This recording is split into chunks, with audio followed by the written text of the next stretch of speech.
നമസ്കാരം, ഭാരത് ലൈവിലേക്ക് സ്വാഗതം. സർ, വന്ദേ മാതരം. വന്ദേ മാതരം. പ്രശാന്ത് സാറ്, ഒരു ആഗോള വിഷയം സംസാരിക്കാനാണ് താല്പര്യം. അതായത് സാർ, ഈ മാറിയ ലോകക്രമത്തിൽ നമ്മുടെ ആഗോള രാഷ്ട്രീയത്തിൽ ചില മാറ്റങ്ങളൊക്കെ വന്നതായിട്ട് നമുക്കിപ്പോൾ മനസ്സിലാകും. ജിയോ പൊളിറ്റിക്സ്. അതെ. അപ്പോൾ അതിൽ ഈ ട്രംപ് ഒരു വശത്ത് ഈ അമേരിക്ക വീണ്ടും ഒന്നാമതെത്തണം എന്നൊക്കെയുള്ള ഒരു താല്പര്യമായിട്ട് നിൽക്കുന്നു. ഇപ്പുറത്ത് യൂറോപ്യൻ യൂണിയൻ ട്രംപിനോട് വിരുദ്ധമായ അല്ലെങ്കിൽ ഒരു ട്രംപിനെ എതിർത്തുകൊണ്ടുള്ള ചില നിലപാടുകളിലേക്ക് പോകുന്നു. റഷ്യ അതുപോലെ തന്നെ പ്യൂട്ടിൻ്റെ മനസ്സിലിരിപ്പ് എന്താണെന്ന് ആർക്കും പിടികിട്ടുന്നില്ല. പ്യൂട്ടിൻ അമേരിക്കയ്ക്ക് എതിരാണോ അതോ ഇറാന് എതിരാണോ, ഇതൊന്നും റഷ്യയുടെ ഭാഗത്തുനിന്ന് നമുക്ക് കൃത്യമായിട്ട് മനസ്സിലാക്കാൻ കഴിയുന്നില്ല. ഒപ്പം ഇന്ത്യ വളരെ നിർണായകമായ ഒരു സാഹചര്യങ്ങളിലൂടെ കടന്നു പോവുകയാണ്. പ്രത്യേകിച്ചും സമ്പദ് വ്യവസ്ഥയുടെ കാര്യത്തിൽ ഇപ്പോൾ വളരുന്ന ജി ഡി പി ഏറ്റവും വേഗത്തിൽ വളരുന്ന ജി ഡി പി ഇന്ത്യയുടേതാണെന്ന് പറയുന്നു. ഈ ഒരു സാഹചര്യത്തിൽ ഇപ്പോൾ യൂറോപ്യൻ യൂണിയനുമായിട്ട് ഇന്ത്യ ട്രേഡ് ഡീലിലേക്ക് എത്തിയിട്ടുണ്ട്. അപ്പോൾ ഈ ഒരു സാഹചര്യത്തിൽ നമുക്ക് ആഗോള രാഷ്ട്രീയത്തെ എങ്ങനെ നമുക്ക് നിർവചിക്കാൻ കഴിയും? പ്രത്യേകിച്ചും യൂറോപ്യൻ യൂണിയനും ട്രംപും തമ്മിലുള്ള ഒരു അകൽച്ച വർദ്ധിക്കുകയും ഒരു എന്താ പറയുക, പരസ്പരം ഒരു മത്സരവും ഒരു എതിർപ്പും ഒക്കെ ഉണ്ടാവുകയും ചെയ്യുന്ന ഈ സാഹചര്യത്തിൽ പ്രശാന്ത്, നിങ്ങൾ ചോദിച്ച കുറേ ചോദ്യങ്ങളുണ്ട്. അതിൽ ലാസ്റ്റിൽ പറഞ്ഞത് ഞാൻ ആദ്യം പറയാം ഉത്തരം. ഇന്ത്യക്ക് ബെസ്റ്റ് ടൈമാണ്. ഇനി ഇതിനപ്പുറം ഒരു അവസരം ഇന്ത്യക്ക് ഇനി കിട്ടാനില്ല. ഇന്ന് ചൈന മാറി എന്നല്ല, ഇവർ മാറ്റി. ചൈന അവർക്ക് വിശ്വാസമില്ല. അപ്പോൾ സാർ, ഒരു സംശയം. ഈ അങ്ങ് പറഞ്ഞു ഇന്ത്യക്ക് ബെസ്റ്റ് ടൈമാണെന്ന് പറഞ്ഞു. അത് വാണിജ്യ മേഖലയിൽ മാത്രമാണോ അതോ നമ്മൾ മറ്റ് പ്രതിരോധ മേഖലയിൽ അങ്ങനെയൊക്കെ ഉള്ള ഒരുപാട് മേഖലകളുണ്ടല്ലോ? അല്ല, ഈ എക്കണോമിക് ഡെവലപ്മെൻറ്റ് വരുമ്പം പ്രതിരോധം അങ്ങ് വർദ്ധിക്കും. പ്രതിരോധം സ്ട്രോങ് ആവും. അല്ലെങ്കിലേ നമ്മൾ സ്ട്രോങ് ആണ്. നമ്മൾ വേൾഡിലെ 3rd ബിഗസ്റ്റ് ആർമി. കാരണം നമ്മളിപ്പോൾ 23,000 കോടി രൂപയുടെ എക്സ്പോർട്ട് ചെയ്തുകൊണ്ടിരിക്കുന്നവരാണ്. അത് മറ്റുള്ള ലീഡിങ് രാജ്യങ്ങളുമായിട്ട് ഒന്നുമില്ല, മിനിസ്കൂളാണ്. പക്ഷെ അതൊക്കെ മാറും. പക്ഷെ ഞാൻ അതല്ല പറഞ്ഞു. ഇക്കണോമിക് ഡെവലപ്മെന്റ് വന്നാലേ നമുക്ക് ഇത് രക്ഷപ്പെടുള്ളൂ. ഈ ആർമമെന്റ്, ഡിഫൻസ്, അതിന് എക്കണോമിക് ഡെവലപ്മെന്റ് വേണം. അപ്പോൾ എക്കണോമിക് ഡെവലപ്മെന്റ് ആണ് രാജ്യം പവർഫുൾ ആവുന്നത്. GDP ടോപ്പിൽ വരേണ്ടത് അങ്ങനെയാണ്. ഇപ്പം ഇന്ത്യൻ എയർഫോഴ്സും നേവിയും, ആർമി, എയർഫോഴ്സ് 4th, army 3rd, navy 5th, അങ്ങനെയൊക്കെ പോവും. സ്വീഡിഷ് അവിടെ ഒരു ഇൻസ്റ്റിറ്റ്യൂട്ടുണ്ട്, ഡിഫൻസ് സ്റ്റഡീസ്, സ്റ്റോക്ക്ഹോമിൽ. അവരുടെയൊക്കെ കണക്കിലാണ് ഞാൻ ഈ പറഞ്ഞത്. അപ്പം നമ്മൾക്ക് ആയിട്ടില്ല. നമ്മൾ ഇപ്പം 4th ആണ് GDP. ഞാൻ പറയുന്നത് ഇനി വരാൻ പോകുന്നതിന് കുതിച്ചില്ല, ലീപ്പ് ഫ്രോഗിങ് ആണ്, കുതിച്ചു ചാട്ടമാണ്. അപ്പോൾ പിന്നെ ഈ ആർമി, എയർഫോഴ്സ് എല്ലാം പോയി ചിലപ്പോൾ നമ്പർ 2 ഒക്കെ ആയിരുന്നിരിക്കും. എനിവേ, അതവിടെ നിൽക്കട്ടെ. അപ്പം ഈ ട്രംപും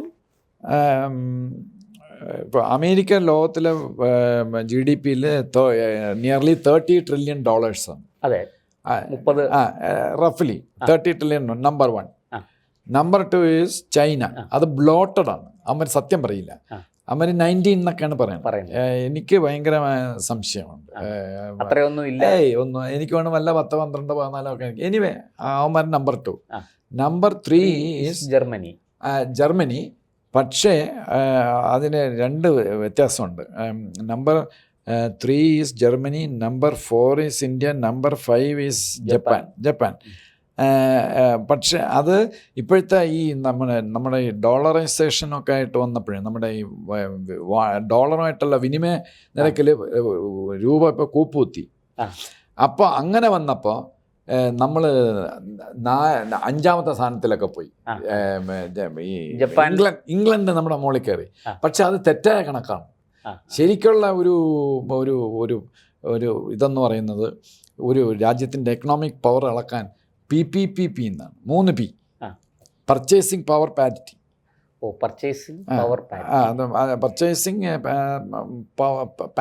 പവർ പാരിറ്റി. അതായത് സിമ്പിളായിട്ട് പറഞ്ഞാൽ, നമുക്ക് $100 ഉണ്ടെങ്കിൽ എന്തൊക്കെ സാധനങ്ങൾ മാർക്കറ്റിൽ പോയി വാങ്ങിക്കാം? പാല്, അങ്ങനെയുള്ള ഭക്ഷ്യവസ്തുക്കൾ, ഭക്ഷ്യവസ്തുക്കൾ, തുണി, ഡൊമസ്റ്റിക് ആയിട്ടുള്ള എസെൻഷ്യൽസ് ഇൻക്ലൂഡിങ് ഓയിൽ, ഇതെല്ലാം $100 കൊടുത്താൽ എന്തൊക്കെ സാധനങ്ങൾ കിട്ടും. ഇത് അമേരിക്കയിൽ എത്ര കിട്ടും $100 കൊടുത്താൽ? ജപ്പാനിൽ ഇപ്പം നമ്മുടെ മോളിൽ നിൽക്കുന്നു. ഇംഗ്ലണ്ട് ഇപ്പോൾ സ്വപ്പം കയറി 4ാമത്, നമ്മൾ 5ാമതായി. ഇംഗ്ലണ്ടിൽ $100 എന്തൊക്കെ കിട്ടും? അതിൽ പർച്ചേസിങ് പവർ പാരിറ്റിയിൽ ഇന്ത്യ 3ാം ലോകത്ത്. എന്ന് പറഞ്ഞാൽ ഇവിടെ $100 കൊടുത്തു കഴിഞ്ഞാൽ ഈ അമേരിക്കയും ചൈനയും കഴിഞ്ഞാൽ ഏറ്റവും കൂടുതൽ നമുക്ക് പർച്ചേസിങ് പവർ നമുക്കാണ്. അതാണ് PPP എന്ന് പറയുന്നത്, സിമ്പിളായിട്ട്. അപ്പോൾ ഇതാണ് വാസ്തവത്തിൽ ഈ സമ്പദ് വ്യവസ്ഥയുടെ ഒരു അടിസ്ഥാന മാനദണ്ഡം. ഇതാണ് ശരിക്കും PPP ആണ്. എല്ലാവരും GDP ആണ് നോക്കണം. ഇപ്പൊ GDPയും PPPയും സൈമിൾട്ടേനിയസ് ആയിട്ട് കയറും, പ്രൊപ്പോർഷനേറ്റ് ആയിട്ട്. പക്ഷേ നമ്മൾ PPPയിൽ 3rd-ആണ് ലോകത്ത്. അതൊരു ക്രെഡിറ്റബിൾ ആയിട്ടുള്ളൊരു സ്റ്റാൻഡാണ്. അപ്പം യൂറോപ്യൻ യൂണിയൻ എന്ന് പറഞ്ഞാൽ ക്ലോസ് ടു 27 ആണോ 30 എന്നുള്ള ഞാൻ മറന്നുപോയി. ക്ലോസ് ടു 30 നേഷൻസ് ആണ് യൂറോപ്പിൽ. അതിലെ സാമ്പത്തിക ശക്തി നമ്പർ 1 ജർമ്മനി കഴിഞ്ഞാൽ ഫ്രാൻസ്, തേർഡ് ഇറ്റലി അല്ല, ഇറ്റലി 5th ഒക്കെ വരുള്ളൂ, 4th or 5th ഒക്കെ വരുള്ളൂ. എനിവേ തേർഡ് ആരെങ്കിലും ആവട്ടെ. അപ്പോൾ ഇവർ രണ്ടുപേരാണ് ആദ്യം. യൂറോപ്യൻ യൂണിയൻ എടുക്കുമ്പോൾ ഇപ്പോൾ UK-യുടെ സ്ഥിതി എങ്ങനെയാണ്? UK എനിക്ക് തോന്നുന്നു യൂറോപ്യൻ യൂണിയനിൽ നിന്ന് വിട്ടുപോയി. പക്ഷെ ഇപ്പം നമുക്ക് യൂറോപ്പിന്റെ ഭാഗമായിട്ട് തന്നെ കണക്കാണ്. അവരെനിക്ക് തോന്നുന്നു 3ാമതായിരിക്കും ചില. അതന്നെ ജർമ്മനി, ഫ്രാൻസ് കഴിഞ്ഞ പിന്നെ UK. എനിവേ അപ്പം ഇങ്ങനെയാണ് നിൽക്കുന്നത്. പക്ഷെ അവരെല്ലാം കൂടെ അവരുടെ GDP, പർച്ചേസിങ് പവർ ഞാൻ നോക്കിയില്ല. അവരുടെ GDP എക്കണോമിക് സ്ട്രെങ്ത് 25 ട്രില്യണോളം വരും. നമ്മുടേത് 5, ക്ലോസ് ടു 5. നമ്മൾ സിംഗിൾ നേഷൻ. അവരുടെ ജർമ്മനി നമ്മുടെ മുകളിലോ അല്ലെങ്കിൽ ക്ലോസ് അത്രയുണ്ട്. അതേപോലെ തന്നെ UK ഉണ്ട്. UK നമ്മുടെ താഴെ വരും, തൊട്ട് താഴെ വരും. അപ്പോൾ പിന്നെ ഫ്രാൻസ് മോശമില്ല. അപ്പോൾ ഇതെല്ലാം കൂടെ കൂടുമ്പോൾ ക്ലോസ് ടു $25 ട്രില്യൺ. അപ്പോൾ എത്ര ഇരട്ടിയാണ്? 5 ഇരട്ടിയാണ് യൂറോപ്യൻ യൂണിയൻ എല്ലാം കൂടെ ചേർന്ന്. അവർ സെപ്പറേറ്റ് രാജ്യങ്ങളാണ്. ഭയങ്കര ബുദ്ധിമുട്ടാണ്. അതിനകത്ത് പിന്നെ രാജവെമ്പാലയുണ്ട്, അണലിയുണ്ട്, മൂർഖനുണ്ട്, പിന്നെ ഒന്നും എല്ലാം ഉണ്ട്. പക്ഷെ അവര് ഇങ്ങനെ നമ്മൾ വിഘടിച്ച് നിന്നാൽ ശരിയാവില്ല.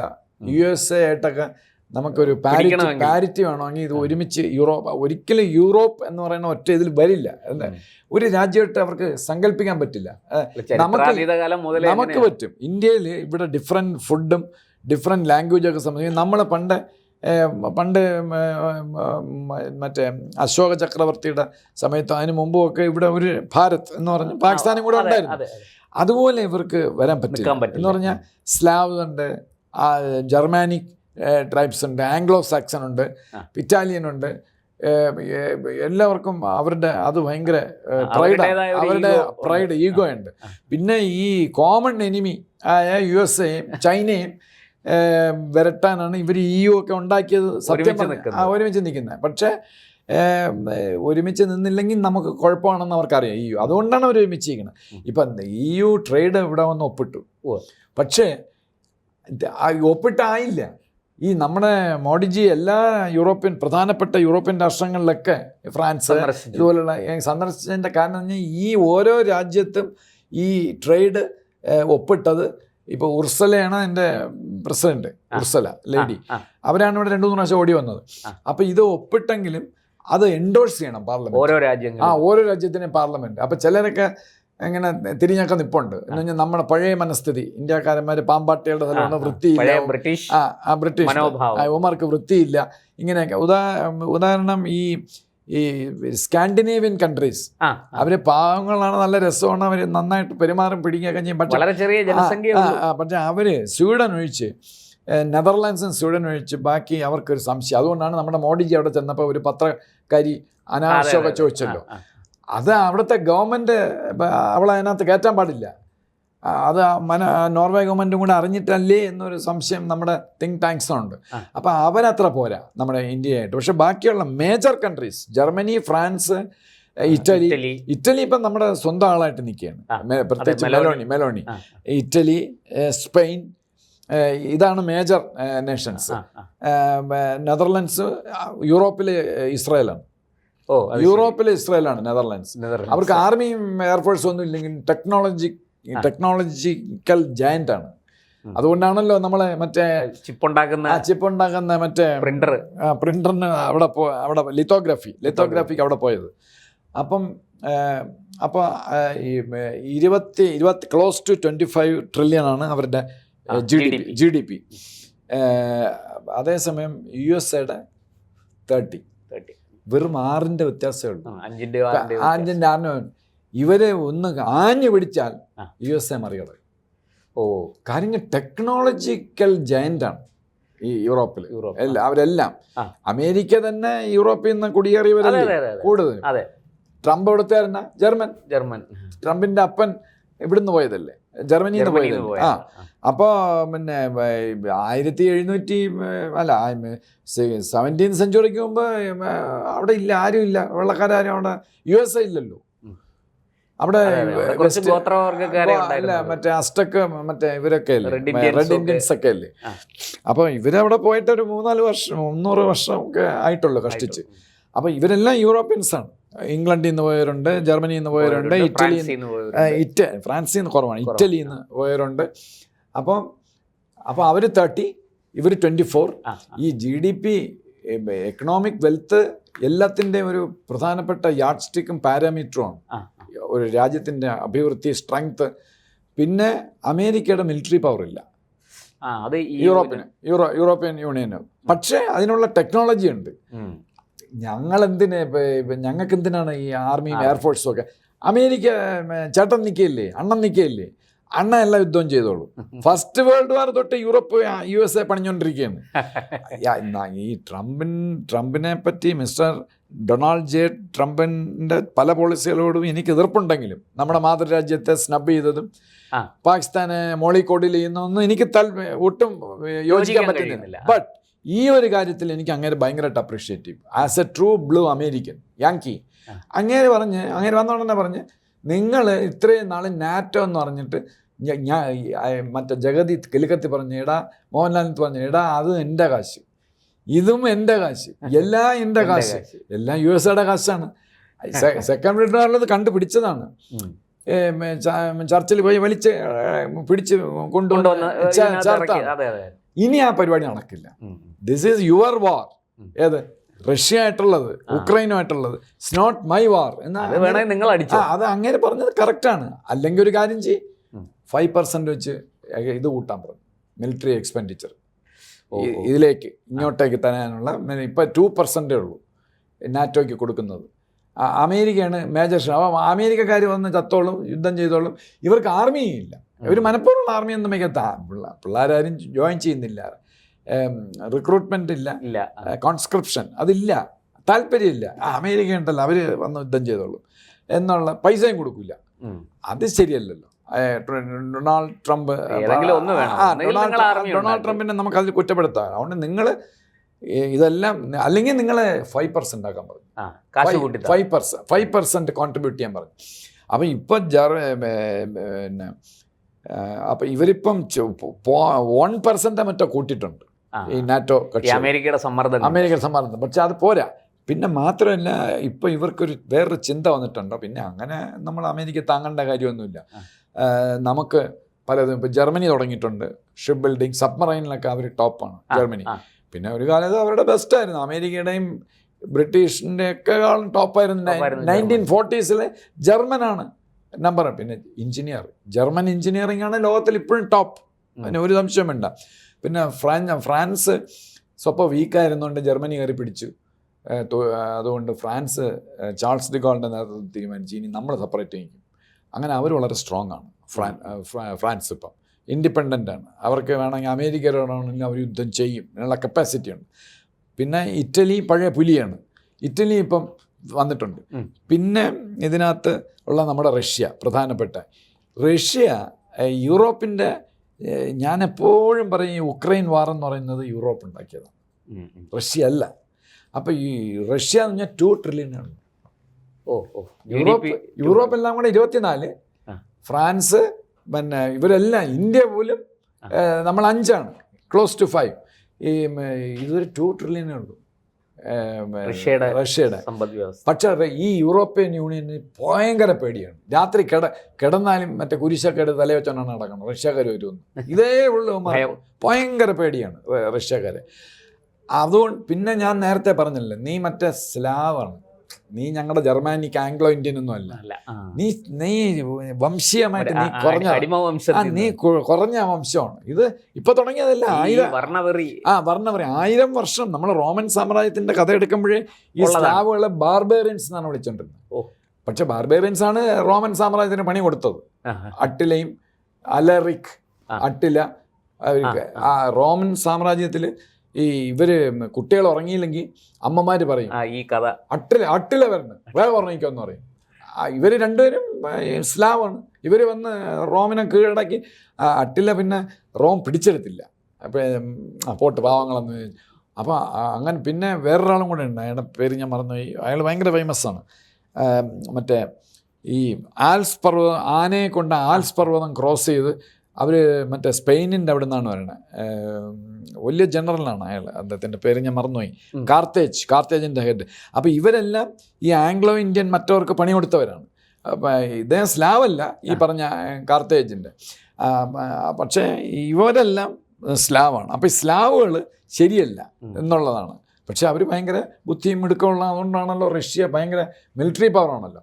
അപ്പോൾ റഷ്യയെ പേടിയാണ്. അപ്പോൾ റഷ്യയെ ഞാൻ കഴിഞ്ഞ എപ്പിസോഡിൽ പറഞ്ഞു, റഷ്യ 2 ആക്കുക, അതാണ് യൂറോപ്പിൻ്റെ ഐഡിയ.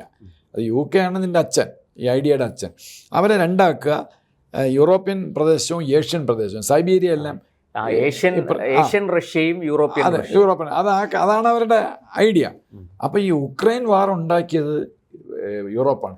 ഇപ്പം ഇറാനും മറ്റേ ഇസ്രായേലും USA തമ്മിലുള്ള വാർ തീർന്നെന്ന് പറയുമ്പോൾ ഉടനെ ആ ഉക്രൈനെ കൊണ്ട് മോസ്കോ അറ്റാക്ക് ചെയ്തു. മോസ്കോ അറ്റാക്ക് ചെയ്യുന്ന പറഞ്ഞാൽ നമ്മുടെ ന്യൂഡൽഹി അറ്റാക്ക് ചെയ്യും പോലെയാണ്. അത് റഷ്യക്ക് സഹിക്കാൻ പറ്റില്ല. റഷ്യ അതിനേക്കാളും സഹിക്കാൻ പറ്റാത്ത റഷ്യയുടെ ജന്മസ്ഥലമാണ്, പ്യൂട്ടിൻ്റെ ജന്മസ്ഥലമാണ് Saint Petersburg. Naval parade cancel ചെയ്യേണ്ടി വന്നു കഴിഞ്ഞ ആഴ്ചയിൽ. അപ്പോൾ ഇവരാണ് ഇതിൻ്റെ പിന്നിൽ, യൂറോപ്യൻ യൂണിയൻ. എനിക്കും പ്രശാന്തിനും ഇങ്ങനെ പറയാം, പക്ഷേ ഇന്ത്യക്ക് അത് പറയാൻ പറ്റില്ല. നമ്മളുമായിട്ട് EU നല്ല ബന്ധത്തിൽ ഇരിക്കണം, അതവിടെ നിൽക്കട്ടെ. നമുക്ക് റഷ്യയെ തള്ളിക്കളയാനും പറ്റില്ല. അപ്പം റഷ്യ ഇങ്ങനെയാണ്. അപ്പോൾ അത് പ്യൂട്ടിന് അതറിയാം. പിന്നെ അതിനകത്ത് പോളണ്ട് എന്നൊരു രാഷ്ട്രമുണ്ട്. പോളണ്ട് ഒരു എനിക്ക് തോന്നുന്നു യൂറോപ്പിലെ ഒരു 4ാമത്തെ ശക്തിയാണ്, പവർഫുൾ കൺട്രിയാണ്. അപ്പം പോളണ്ടിനും ഭയങ്കര പേടിയാണ് റഷ്യ. എന്ന് പറഞ്ഞാൽ ബോർഡർ റഷ്യയിൽ കയറിയാൽ ജർമ്മനി പോളണ്ടിലല്ലേ കയറിയത്. അപ്പോൾ റഷ്യ കയറണമെങ്കിൽ അങ്ങോട്ട് കയറിയാ എന്ന് സത്യം പറഞ്ഞാൽ അവർ കയറില്ല. അതിനുള്ള ഐഡിയ ഒന്നും ഇപ്പോൾ ഇല്ല. എന്നാലും ഇവരുടെ ഈ നാറ്റോ കൺട്രീസിൻ്റെ ഒരു ഭയം അത് US സപ്പോർട്ട് ചെയ്തിരുന്നു. പക്ഷെ ഇപ്പം US സപ്പോർട്ട് ചെയ്തു. ഈ ഒരു സാഹചര്യത്തിൽ എന്തുകൊണ്ടാണ് ഇവരിങ്ങനെയൊക്കെ, റഷ്യ ഒരു വശത്തുണ്ട്, ഭയമുണ്ട്, ഇതൊക്കെ ആയിരിക്കുമ്പോഴും ട്രംപുമായിട്ട് ഇവരിങ്ങനെ അകന്ന് നിൽക്കുന്നത് എന്തുകൊണ്ട്? അല്ല, ട്രംപ് അകന്ന് അവരെല്ലാം അന്ന് നിൽക്കുന്നത്. ട്രംപ് പറഞ്ഞ പോയി ജോലി നോക്കണമെന്ന് പറഞ്ഞു. അതാണ് അതിനകത്തുള്ള ട്രംപാണ് പുറംകാലിന് തൊഴിച്ച. ആ ഒരു കാര്യത്തിൽ എനിക്ക് ട്രംപിന് അപ്രീസിയേഷനാണ്. വേൾഡ് വാർ ഷുവറായിരുന്നു ബൈഡൻ കണ്ടിന്യൂ ആയിരുന്നെങ്കിൽ.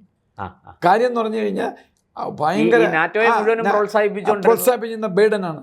അപ്പോൾ ബൈഡനും UK ബോറിസ് ജോൺസനാണ് ഇവർ തമ്മിൽ സമാധാന കരാർ ഒപ്പിടാൻ 6 വർഷം മുമ്പ് മറ്റോ ഈസ്താംബുളിൽ പോയി ഒപ്പിടാൻ്റെ അന്ന് അടിച്ച് കലക്കി ഇയാൾ ബോറിസ് ജോൺസൺ UK. അല്ലെങ്കിൽ അന്ന് ഇവർ തമ്മിൽ കരാർ ഒപ്പിട്ടാണ് റഷ്യ ഇങ്ങോട്ട് കയറൂലായിരുന്നു, ക്രിമിയ കയറൂലായിരുന്നു. അപ്പം ഇങ്ങനെയൊക്കെ ഒരുപാട് വിഷയങ്ങളുണ്ട്. ട്രംപ് പറഞ്ഞതാണ്, നിങ്ങളെ എൻ്റെ തോളിൽ നിന്ന് എൻ്റെ ചെവി കടിക്കുന്ന പരിപാടി പറ്റില്ല എന്ന് പറഞ്ഞു. അതുകൊണ്ടാണ്. അപ്പോൾ അതിൽ ട്രംപ് പറഞ്ഞാണ് ശരി. പക്ഷേ അത് ഒരു വിധത്തിൽ ഇവന്മാരെ കണ്ണു ഉറപ്പിച്ചു. പിന്നെ വേറെ ജർമ്മനിയിൽ ഒക്കെ ഈ ഇതുണ്ട്, അമേരിക്കൻ ബേസ് സെക്കൻഡ് വേൾഡ് വാറിന് ശേഷം ഉണ്ട്, അതൊക്കെ ഉള്ളതുകൊണ്ട്. പക്ഷേ ജർമ്മൻസിനോട് കളിച്ചു കഴിഞ്ഞാൽ അത് ബുദ്ധിമുട്ടാവും. അങ്ങനത്തെ മണ്ടത്തരമൊന്നും കാണിക്കില്ല. റഷ്യ അല്ല, USA യുടെ വലിയ ബേസ് ഉണ്ട് അവിടെ. ആ ബലത്തിലാണ് ഈ ജർമ്മൻസിനെ വരട്ടുന്നത്. പക്ഷേ ജർമ്മൻസ് അങ്ങ് സടകുടഞ്ഞ് ഹിറ്റ്ലർ ഇതേ പൊസിഷനായിരുന്നു. ഫസ്റ്റ് വേൾഡ് വാർ കഴിഞ്ഞപ്പോൾ നാണം കെട്ട് വലിയ പെനാൽറ്റിയൊക്കെ അടിച്ച് ആദ്യം നിന്നാണ് സടകുടഞ്ഞ് ഹിറ്റ്ലർ എണീറ്റത്. അപ്പോൾ അതേപോലെ ഇപ്പോൾ വന്നിരിക്കുന്ന ജർമ്മൻ പ്രസിഡന്റ് മെർസ്, അദ്ദേഹം സ്വപ്പം പെശകാണ്. നമ്മുടെ ജാപ്പാനീസ് ലേഡിയെ പോലെ